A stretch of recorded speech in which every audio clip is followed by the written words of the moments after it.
The following is a presentation of the Six Arrows Radio Network. On this episode, we have David Goldenberg, W0DHG, back on the show to discuss emergency communications. This is the Ham Radio 360 Field Radio Podcast. This show is brought to you by Chameleon Antenna, versatile, dependable, stealth, and built to last. Thank you for clicking and tuning in. I am your host, John Jacobs, W7DBO, Whiskey 7, Delta Bravo Oscar. If this is your first time, thank you for trying us out. The Field Radio Podcast is part of the Ham Radio 360 network. The 360 show normally airs Tuesday before this show, but Kel is on a sabbatical until January 2018. The Workbench show airs the opposing Tuesdays on the Ham Radio 360 feed. If you're new to the show, please be sure to subscribe. We are on Twitter and Facebook at Field Radio Pod and at Field Radio Podcast. We're on the website on the hamradio360.com. Click on the Field Radio tab. And we also have a ever-growing YouTube channel full of videos and tutorials. And so I hope you check out that YouTube channel. It's got a lot of great information that supplements this podcast. In the news this past weekend, Chris Fielding, KG7 IVS, who's been on the show a couple times, went and supported the Bear 100. This is a 100-mile ultra run in the backcountry of the Wasatch Cache National Forest in Utah. We supported an aid station from about noon until about 8 or 9 o'clock at night. This is one of the events that I try to support annually. I appreciate their organizational structure and their leveraging of the WinLink system at the aid stations. So in a couple episodes, we will have the organizers of the Bear 100 come on and talk about how they utilize digipeaters and WinLink in event support. We are pleased to have David Goldenberg, W0DHG, back on the show with us to discuss the role of ARRES and other emergency communication organizations. David and I discuss ARRES and other emergency communication related topics. If you're into EMCOM, ARRES, RACES, or any other organization, David provides a great insight into organizational leadership, interfacing with supported agencies, training, equipment, and operating modes, and much more. David Goldenberg is the co-host of the Ham Radio Now show with Gary Pierce, KN4AQ. It is a YouTube show with a lot of visuals, but also he has started putting his shows into a podcast stream. You can find out more information on his website at hamradionow.tv. So we have with us David Goldenberg, W0DHG. David, thank you for being our second time on our show. Yeah, well, thanks so much, John, for having me. I'm happy to be here and hoping to be able to join you again as the podcast is successful and moves forward. Yeah, so we did a show with you with just talking about basic gear on VHF, UHF, and that's our episode 3, I believe. And we got a lot of really good feedback on that. A lot of people really enjoyed that. Good practical advice. And one thing you'd mentioned on the show, we've talked offline about, is that you are the emergency coordinator for ARRES in the Los Angeles, the LAX area. And so I thought it would be a good idea to come on the show. And with recent events we've had, there's always the question, is amateur radio relevant in emergency communications? And has technology finally caught up with making our role minimized? But recently with the call for Red Cross in Puerto Rico, and now hearing about the Salvation Army request for support, and seeing the events in Florida and Texas, it sounds like amateur radio does still have a role. Yeah, I really think so. I know as the hurricanes approached, I know there was a lot of chatter on the internet. I read a lot of the amateur radio forums and track a lot of the news, and I know there's a lot of anti-EMCOM folks out there that said, no, they don't need it, and we'll have our Zillow and our Wi-Fi and whatever the other apps are that they can use to talk to each other. But I think what we've seen is, as I could have expected or predicted, that, when the power goes down and, trees and telephone poles are ripped out, it's really hard to get signals across, whether it be cellular or even landline communication when the infrastructure is just not there anymore. So it does really seem like there is still a place for amateur radio to help and support in those times of need. Yeah, and I've read some reports out of Texas where they say when the cell towers weren't going down at all, and that they had, a very robust system down there. But just because the phone lines are there doesn't mean somebody's on the other end to pick up. They, at one time they said they had, just 911 centers were overwhelmed with calls on hold. So just because your cell network holds doesn't necessarily mean your message or your connection is going to get through. Yeah, absolutely. It may be encouraging to you that, you can potentially text your family members that has a cell phone that can connect as well. But like you said, if you're reaching out to, authorities and emergency services, when they rely more on, copper for the last mile or more, that you may not get the signal across to who you want it to get to, and if you need that help.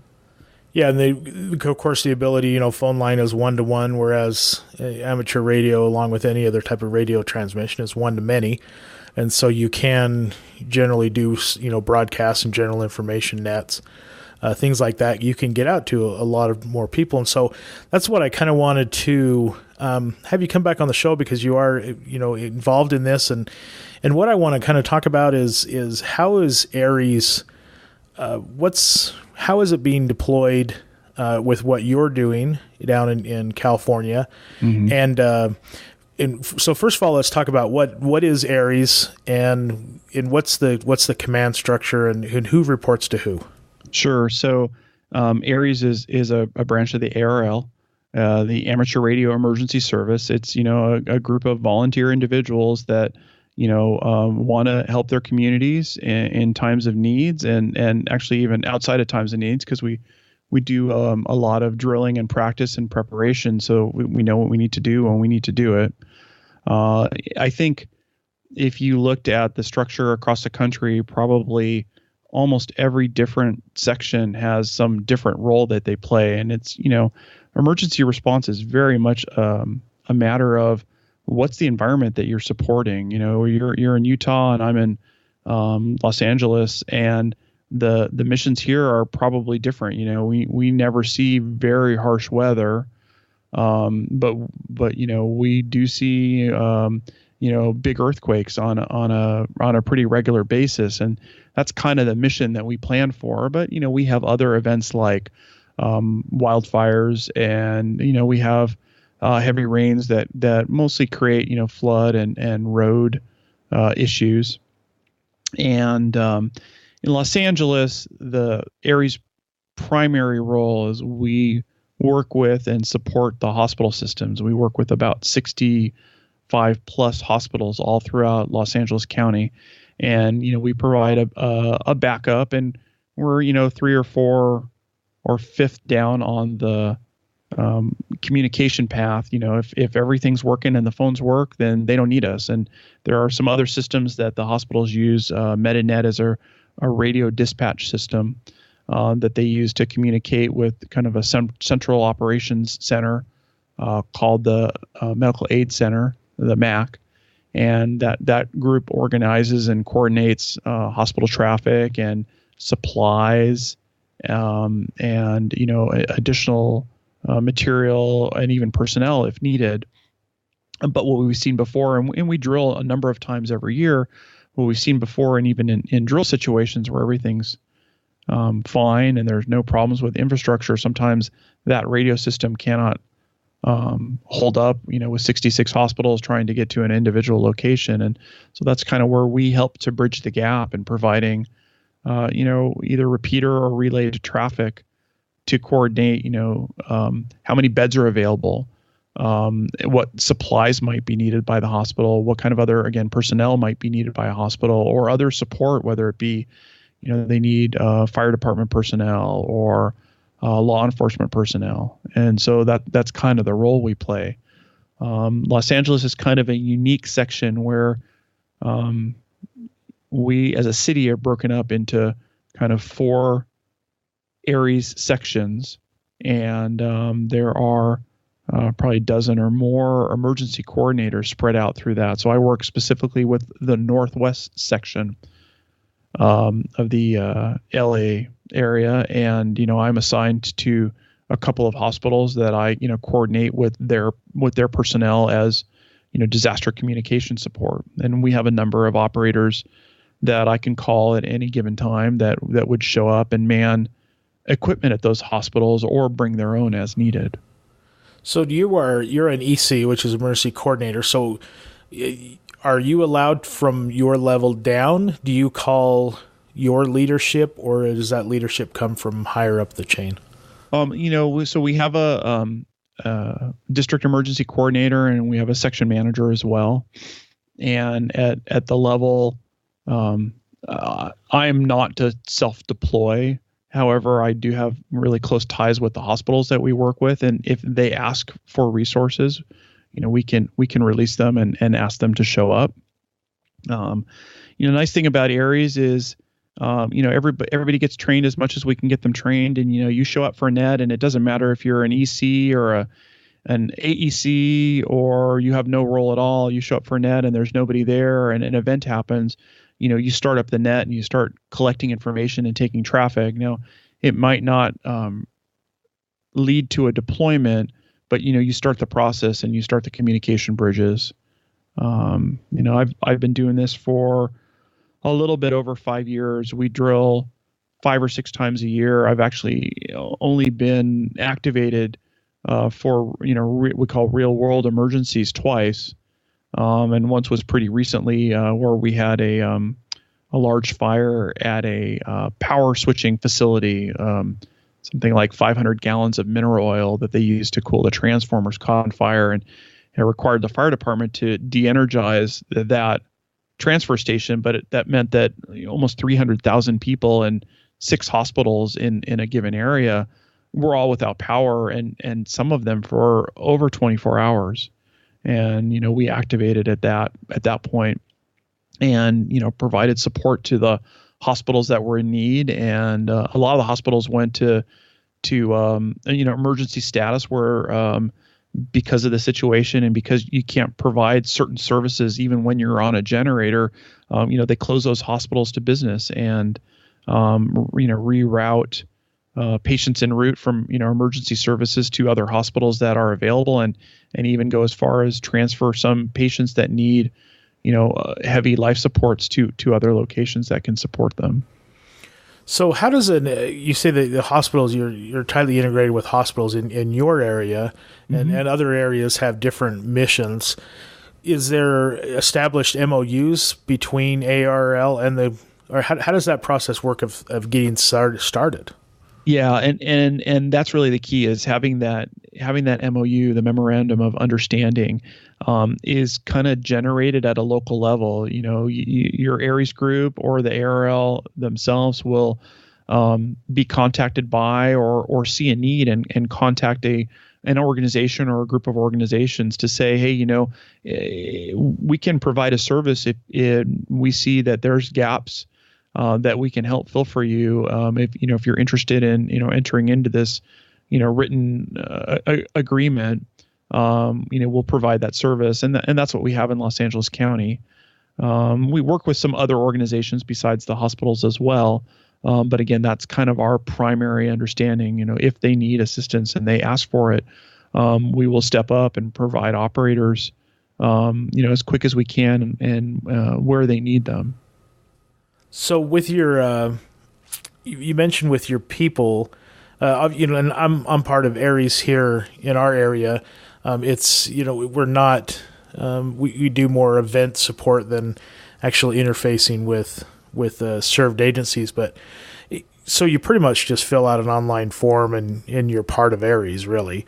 If you have your call sign and I'm assuming that's the way down there. But how do you progress your members through?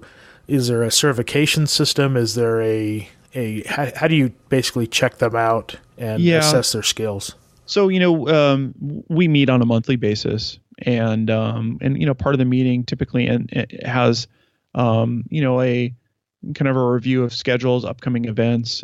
There is almost always some aspect of training or education and mentoring.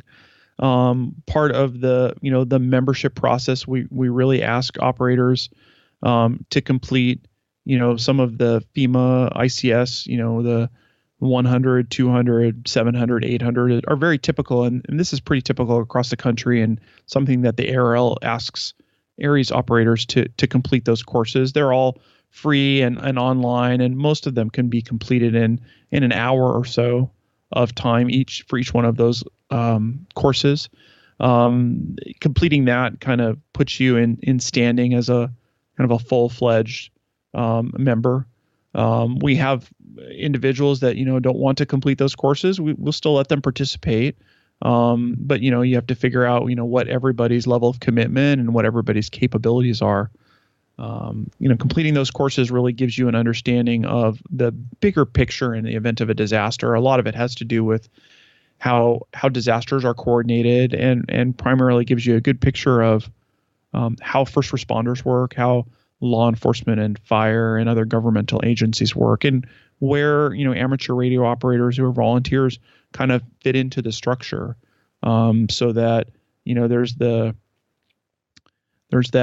typical meme of the amateur radio operator shows up with a pair of suspenders and 6 HTs and pronounces as they come in the door, "I'm here to save the day." And that's kind of the last thing that we're looking for. We're there to show up and listen, and if we have the opportunity to provide a service or a solution, then that's our moment or opportunity to offer that up.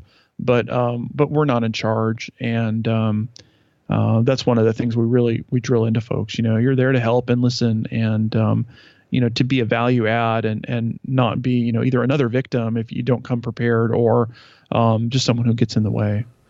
Yeah, the other one that I like hearing all the time, and you see it unfortunately on Facebook, is they will come to me on bended knee and beg for my services. And you're like, no, you serve a role, and if we can fill a role, and if we can add, and like you said, don't become a victim, but if you can add to the situation and you can assist, and they want us, and I think that's kind of what I can see the vision of how ARRES was supposed to be set up and operate. I just, unfortunately, in our area is just not that strong, but it is. It's the local community sees a need. They identify where amateur radio can assist. You create the MOU.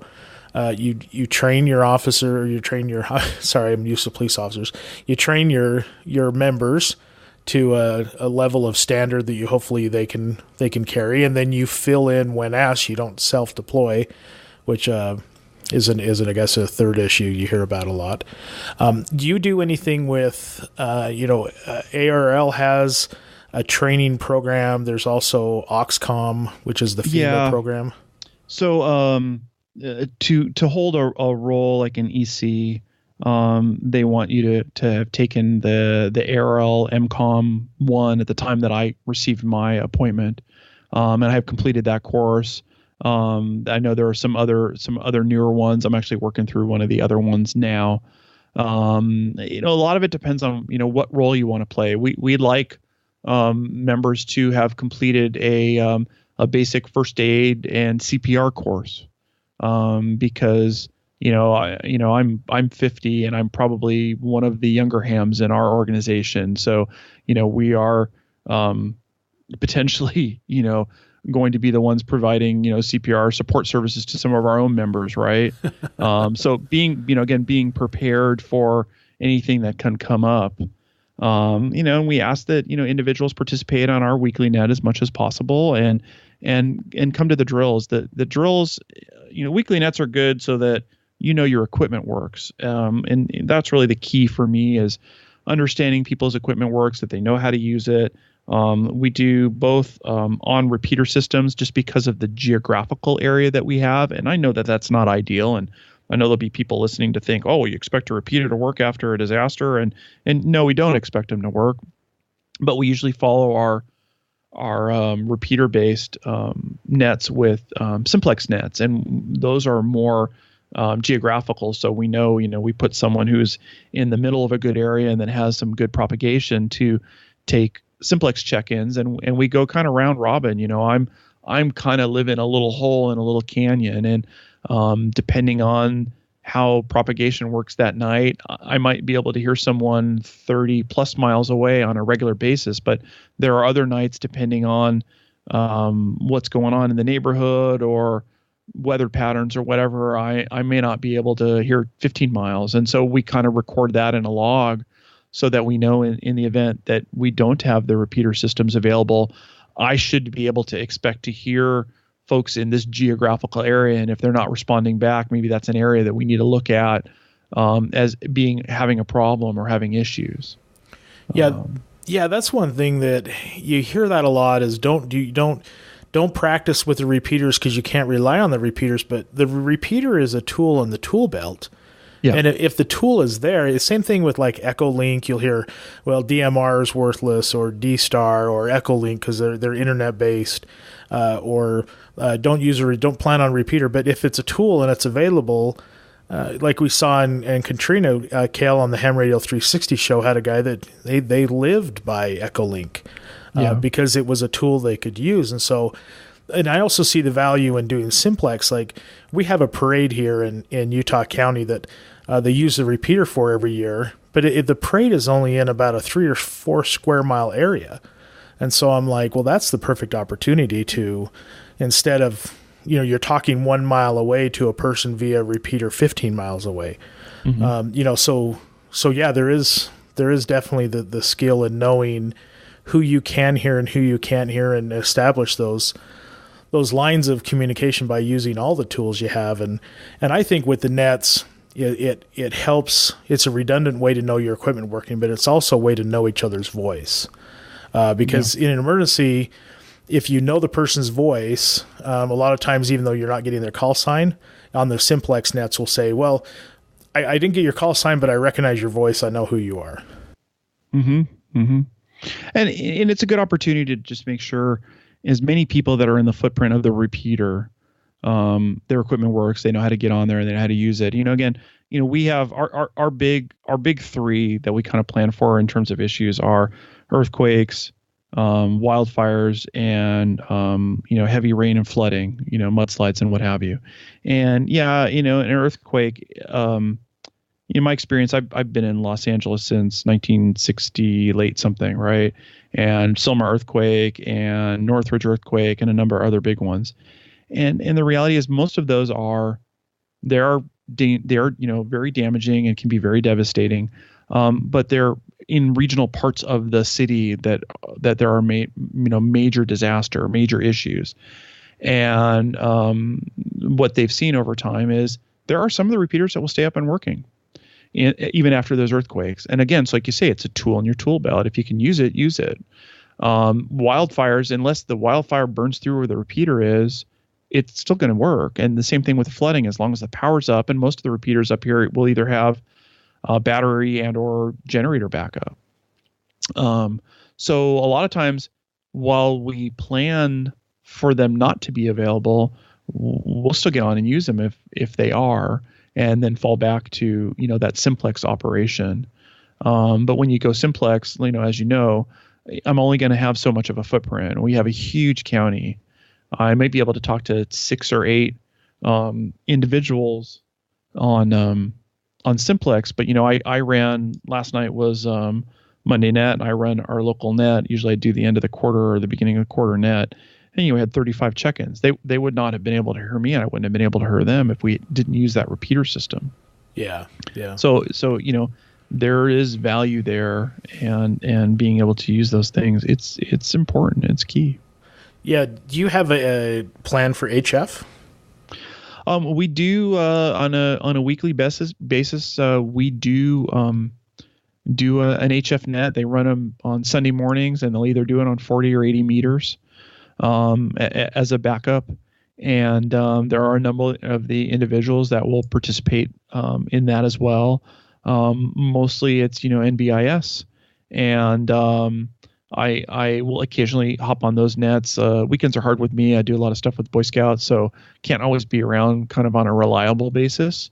But there are enough of operators that we know pretty well that folks that have a good footprint in the city that can hear a large area will be able to talk to people outside of the area because there are a number of people that participate in our HF nets that are not specifically in Los Angeles County, that are outside of the county and, neighboring counties.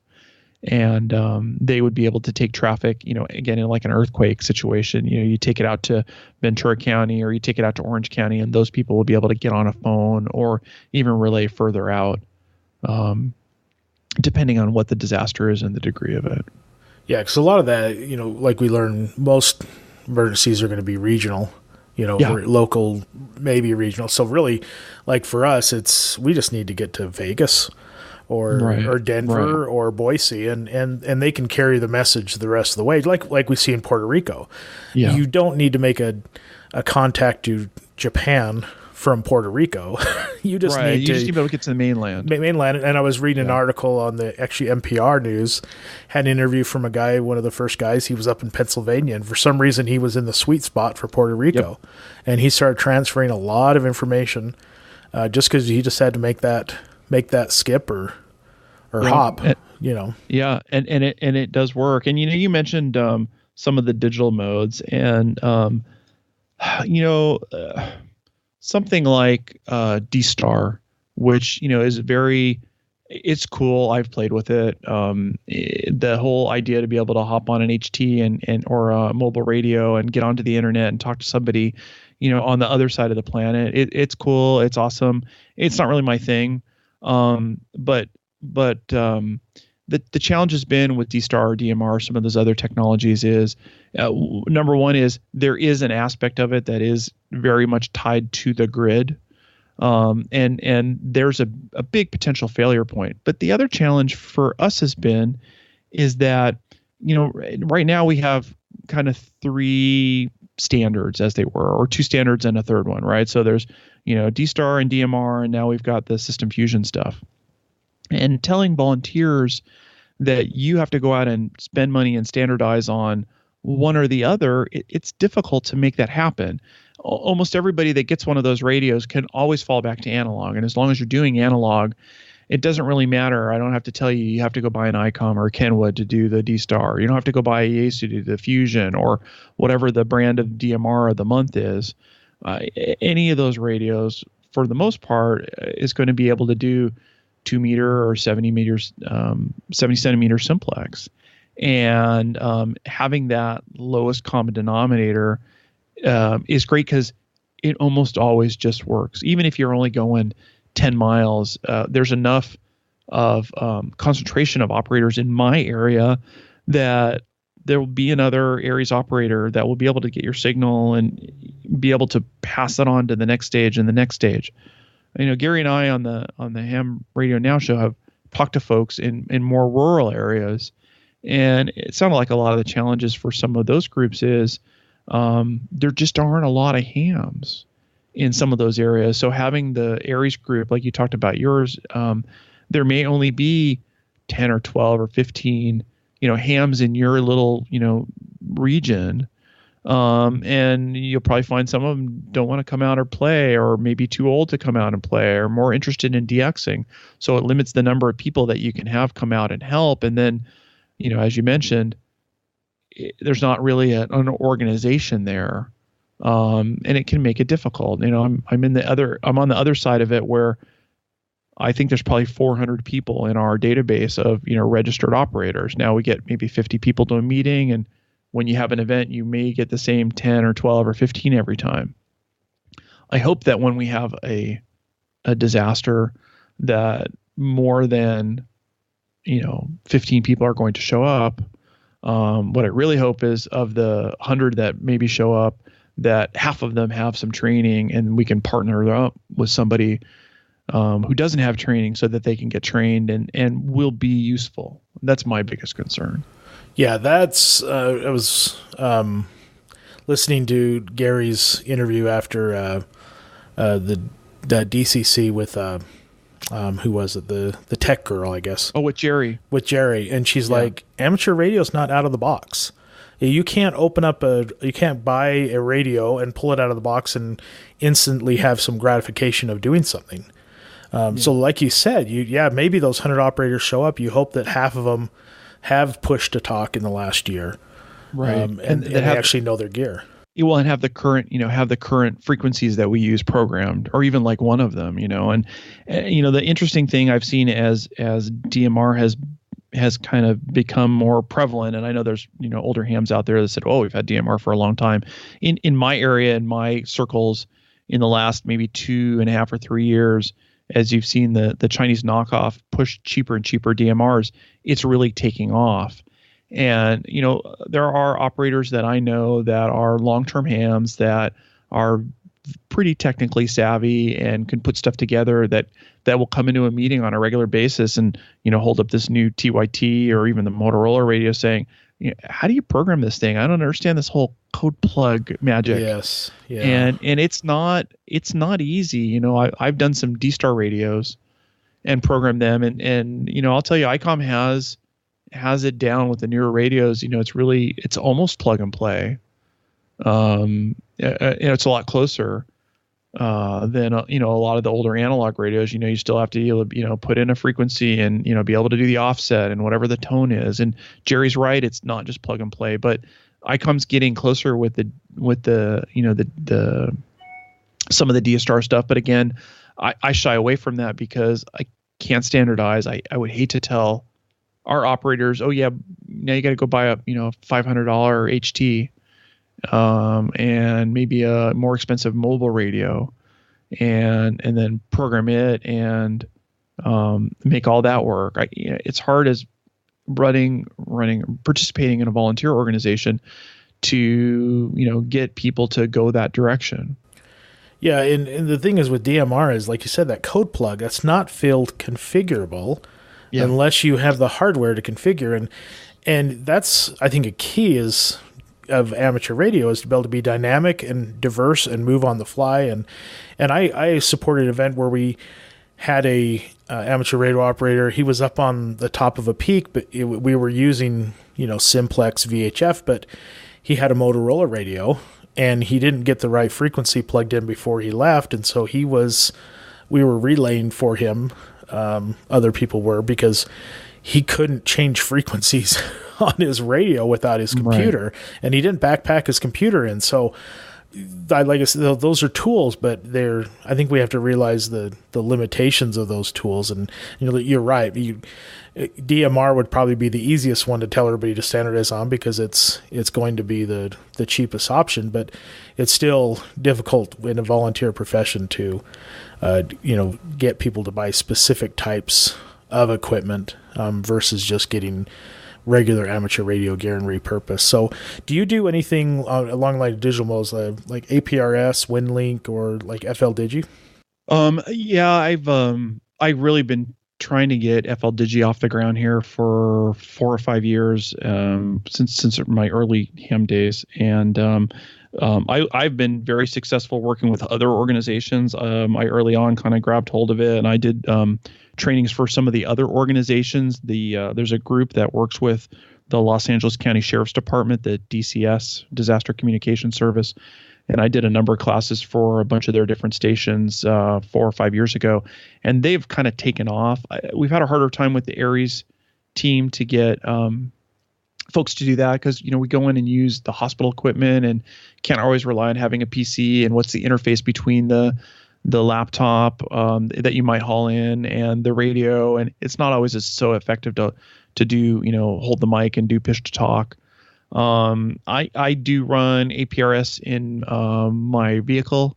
We do a little bit of that. Mostly we track each other when we do events. And not a lot of messaging, but mostly like location finding. I know the Northeast group does a lot of WinLink. That's kind of their digital solution. And we've played around with it. I think we're kind of going towards that. We've been talking about that in the last couple of months, but we haven't fully implemented that across the board. But what we're doing is we're looking at, we have what we call served agencies, right? Our hospitals are served agencies. And again, we work with some other groups as well. And when we talk to those people, what they want is access to their email and access to their internet. And so we're looking to kind of fill those gaps. FLDigi does some of that. WinLink does it better. We're starting to play with some of the Ubiquity hardware and Arden. Was originally the ham WAN or ham broadband. We're doing some Arden stuff. We actually used it at a race that we supported about a month and a half ago, and we're able to do really good high speed IP traffic on the ham frequencies, 6 miles, 12 miles, 15 miles, and pass information back and forth at a really good rate, where we had been using packet for a number of years, and we're kind of phasing over to this because it's a little more reliable and way more bandwidth.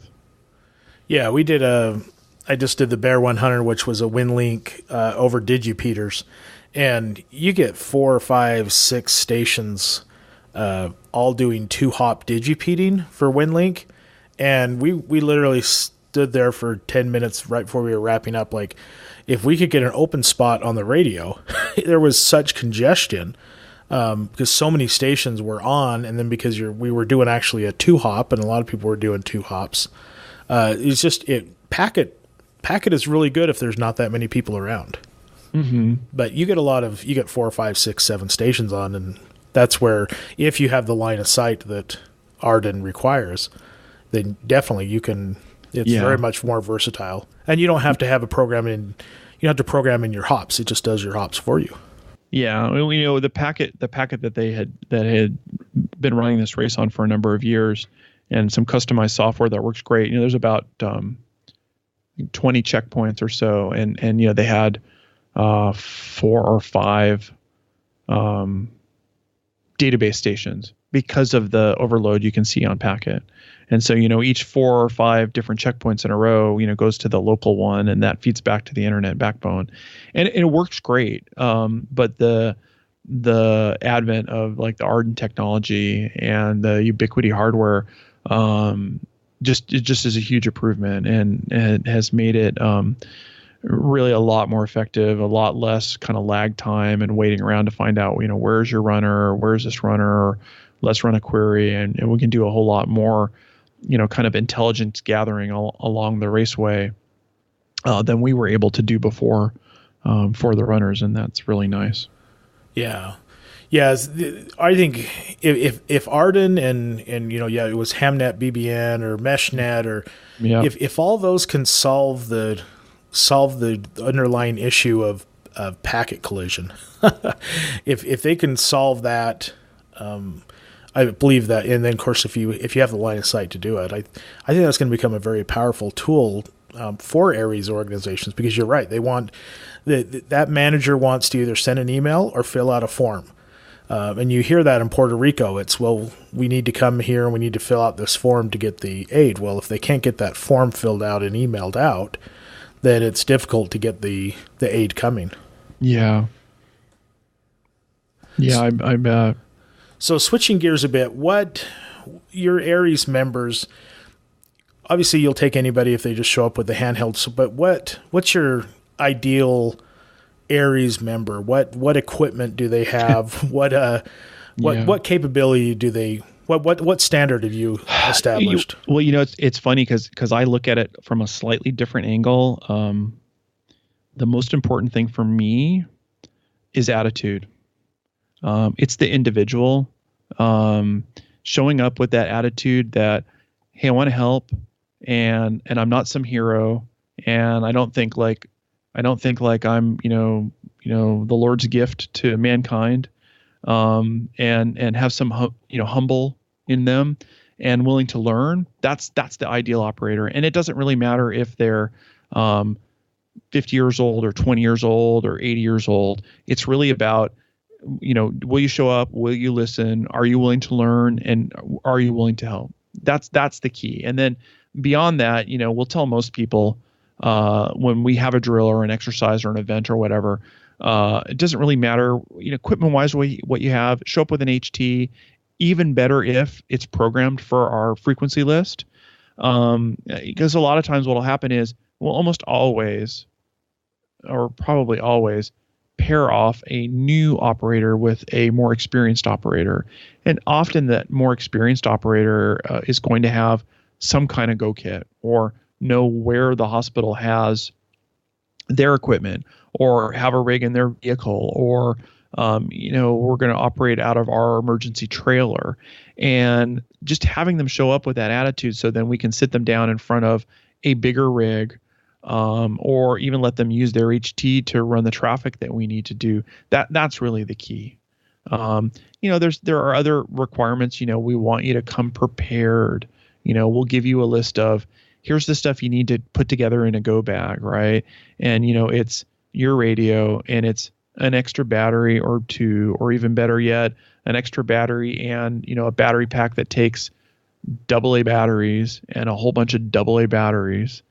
And then your personal items, like if you need medication, some snack bars, some water, a change of socks and underwear, and maybe some clothes, just so that when you show up to something, if there's a disaster, we need you to be able to be self-sufficient for at least a day, and better for 72 hours.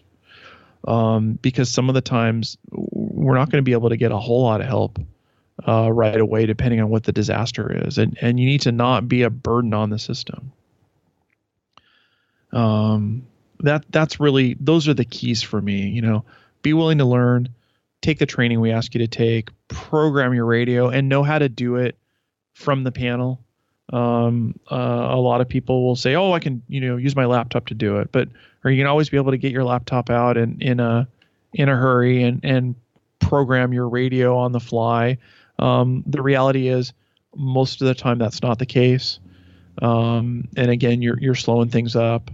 That's kind of key to me. Yeah, and sometimes you actually programmed your radio, but you programmed it wrong. Yeah, absolutely. Because you didn't realize, absolutely. Like I do some events for repeaters that are not, I can't test the where I'm going from home.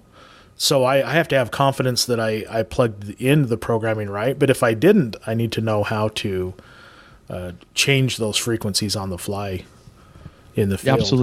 Absolutely. And that is a really important skill. And, we have a whole repository of not only code plugs that have our basic, table of frequencies that we use, but cheat sheets for, most of the most common radios on here's how you program your radio, and if you have that radio or those radios, print it out and put it in your notebook, because you need to carry a bunch of forms around anyways. And if it's in there, and if you don't know how to program the radio, open up the page and program it and practice. And if you're a Yaesu owner, know how to turn off wires. Yeah, well, that's one of the really important, and we actually, some of the folks, the new ones, we just offer to just do it for them. How about, let me hold your radio for a minute. I'm going to turn some important stuff on and turn some important stuff off. Yeah. But, our weekly nets, it's better now than it used to be, but they're, once a month, or even sometimes more. And a lot of times it's the same people, their wires is on, and what it sounds like. I know what it sounds like. And the 6 people will jump in at the same time after they try to call in. Your wires is on, turn your wires off. Yeah. It's a funny little feature. Yeah, and there's value if you have that whole configuration and setup. I just think that Yaesu makes it just a little too easy to have it enabled. Yeah. For my liking, and I know how it works. So on my, my Go box, and actually in my truck, I have 2 of the same radios. One in my Go box, one in the truck, exactly the same radio. My wires is not off by default because I know how to turn it on. I know how to turn it off. Do I ever use it? No, but I know which button to push, and I know by looking at the front of the panel it's on or it's not on. Yeah. So what equipment do you have? You said you have a trailer. What equipment does the organization have, or does like you said, the hospitals will have equipment for the operators? So, if you look at the hospitals vary, and a lot of the hospitals over time, and a lot of it's based on events that have happened, Selma earthquake, Northridge earthquake, they realize that it's to their benefit to have some infrastructure there. So a lot of the hospitals will have a dual band antenna, mounted on a roof somewhere with better quality coax most of the time run inside to some space, and a dual band radio and a power supply. And again, the better ones will also have, a power gate and a battery there. I have been in some hospitals where it's in a great spot. I can plop down, I can open up my notebook, I can open up my laptop, I can do the things that I need to do. There's other ones where you kind of have to stand between two desks. There are other ones, and I actually haven't seen this. Is not a hospital I deploy to, but I know that there's one here that has the coaxes and the radio is up above a drop ceiling panel, and there's a little note taped to the ceiling panel that says, amateur radio is here. It just kind of depends on the situation. Hospital's a busy place, and space is expensive. So it kind of varies from location to location. We have a trailer that we have self-funded. It's not really ARRES per se. It's really a group of us, volunteers own it, because the ARRES organization, when we put it all together, didn't want to have any ownership or any liabilities or anything like that. And so we've kind of self-funded, and it's a trailer. It has 3 work positions. We have a number of donated radios. We have 70 centimeters. We have 220, we have 2 meters, we have some 1.2, we have some 900 megahertz in there. We have a Yaesu FT897, so kind of all band, HF, UHF, VHF. We have some public service radios, because we work with some public service organizations. So we have some loaner, expensive like Harris type radios that we monitor, or sometimes we'll have law enforcement or other organizations come and work in our trailer if needed, so they can operate those radios. Otherwise, we monitor them. We have some Wi-Fi and some Arden stuff in that trailer. We got some big 185 amp hour batteries, solar panels on the roof. Thing looks like a porcupine. There's probably 8 or 12 antennas sticking out of the roof. That's what I want to do to my wife's camper trailer, but yeah, she's like, maybe 1 or 2. it's challenging, because we end up spending a lot of money on replacing antennas on that thing, because you have to be really careful when you're driving down the street, and they don't trim the trees well. You might lose an antenna or 2. But it gives us a space, along with the generator, where we take this to a lot of events that we do, and if there are disasters, we can do that there as well. The Baker to Vegas race is a huge law enforcement event every year, where several thousand law enforcement officers run 100 and whatever miles through the desert as a relay race. And so we take it out to the middle of the desert out there, because there's nothing. There's no infrastructure. There's no cell phone. There's very little, and it gives us a good place that we can work and a good amount of equipment that we need. We take it to other events as well, and kind of showcase it off, and show members of the public and government officials, this is what amateur radio is, and this is what it can do. But it takes a lot of time. We've been building that thing on and off for 2 or 3 years, and there's a lot of money invested. Again, all volunteer, all donations. I've thrown a couple of radios in that I had laying around, and a number of laptops. And other people have, supplied other equipment, and we just kind of keep building and maintaining it over time. Yeah, that's the thing is, I guess the organizations could get some funding based on, I think, like some events, if they donate some equipment, say to a club type thing. But it really is, it comes down to the passion of the members, really, to make things like that happen. We have a operator in our area here, and he's actually made his own trailer and makes it available for us. But yeah, it is definitely not a very well funded. There is no funding structure for these organizations. It is a big commitment, and we have a couple kind of I want to say angel members, very committed folks that have several thousands of dollars into, we found a used trailer and we refurbished it ourselves, and we put a lot of work into it. But it does keep a lot of upkeep and, new tires and this and that over time. But it has been a really good platform to show, the community, what it's all about, and to bring out and use in events all across the city. The Los Angeles Marathon, we've taken it out. There are other local races as well. The Angeles Crest 100 is an ultra marathon where 170 whatever people set off to run 100 miles by themselves over a 30 hour period, and we take that out. This year I think was the third or fourth year we used it, and it's great to be able to roll up and be on the air in 10 minutes, and have that much equipment ready to go to coordinate an event if needed. Yeah, after we talked last time, you talked about how your truck is your primary go box. I've kind of been working and noodling ideas for my vehicle, and I'm like, man, you can reduce a lot of setup time if you can have some of this stuff pre-staged in your vehicle or in a trailer, and then it makes supporting events not such a dramatic event. The setup and the breakdown, if you can minimize that and you can minimize the loadout, and then the unloading, if you can minimize those things by using a vehicle or using your personal vehicle or your trailer, then yeah, you get more exercise out of your equipment. So before we wrap up, what as an EC, and we're going to advertise it, this will be labeled as ARRES and EC, so we might get some new listeners on this. What's your word of advice to people that are in the same position as you in this leadership role?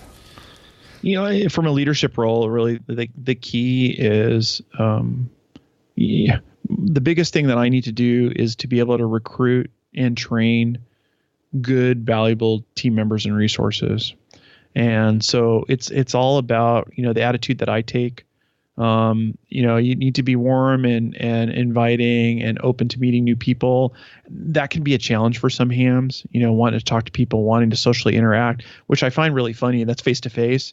We're talking on the radio all the time, but when you get a room for people, sometimes it can be difficult for people to interact face to face. As an EC, you really need to be, open to meeting new people, introducing yourself, finding the right mentor for each individual. It doesn't need to be you. Like, I can't mentor every new person that comes in the door as the EC, but knowing who on my team knows which different skills, because everybody that shows up may have a different interest. I might be interested in the digital communication, and this other person might want to be interested in HF, and somebody else might want to be able to do WinLink, and knowing who to point those people to so that they can get the help and support they need is really key. And having good relationships with your served agency, that's another really important factor, is being able to talk the non-ham talk when you're not talking to ham people. We coordinate a huge amount with hospital, emergency coordinators at a hospital is different than, my emergency coordinator role. That emergency coordinator person at the hospital, is responsible for making sure they have a set of, emergency supplies, and they know how to ramp up business, and they know how to call everybody in, and they know how to move things out into a parking lot, or run a big triage, or whatever it has to do with the hospital operation. You as an amateur radio operator need to be able to talk to them to understand how do you help them and not be in their way, and be a resource to what they need, and realize that when it does really hit the fan, that showing up and needing to be the center of the attention is not helpful, but showing up and listening and seeing where you can help provide communications. That's our job as communicators, help provide communications to people, whether it's on an amateur radio or on a hospital radio or running a PC or a fax machine or even on a phone. Communication is communication, and we don't limit ourselves to the mode. We're not gurney pushers, right? We're not moving patients around. We're not helping with those kinds of things. It's about communication. So being there to add the helpful resource, that's really the key. Yeah, that and is. Listen is a huge amount of important. Yes, like you said, it's being a positive, and when you become a negative, that's when the agencies go, yeah, we really need you around. Right. So yeah, that's definitely key. And thank you, David, for coming on with us. This has been really great, and I think this is a great launch and introduction into people that are looking to ARRES now, especially after these emergencies we've had, these situations in our nation, and to find out exactly what ARRES does and how we work together and with our served agencies and how are we organized. I think this is going to be a great launching point. And you, like you mentioned, you are part of the Ham Radio Now TV, and you actually have what do you call it, MCOM Extra. Yep. So, we do. Yeah, go ahead. Yeah, we do. I got involved with Gary Pearson, the Ham Radio Now TV show about a year ago. And it was mostly to do these MCOM extra shows, and I've kind of folded my way into just the regular shows as well. But we really do try to, on a regular basis, focus and highlight on MCOM activities. Yeah, so we'll link that in the show notes, and that's a great way. Yeah. I mean, I've enjoyed his program for years, and I was really happy to see this MCOM extra series happen. And so there's some great resource already available for everybody on the YouTube channel. And so we'll link that in the show notes. But thank you for coming on this episode. Well, thanks so much for having me. That will do it for this episode. Thank you, David Goldenberg, W0DHG, for coming on the show. You can find him as the co-host of the Ham Radio Now with Gary Pierce, KN4AQ, at the website hamradionow.tv. Thank you to user feedback via email and Facebook and Twitter. Thank you for the encouragement on keeping the show continuing. And especially thank you to Chameleon Antenna for sponsoring this episode. As always, please send me your comments, feedback, and show ideas to John at hamradio360.com. 73.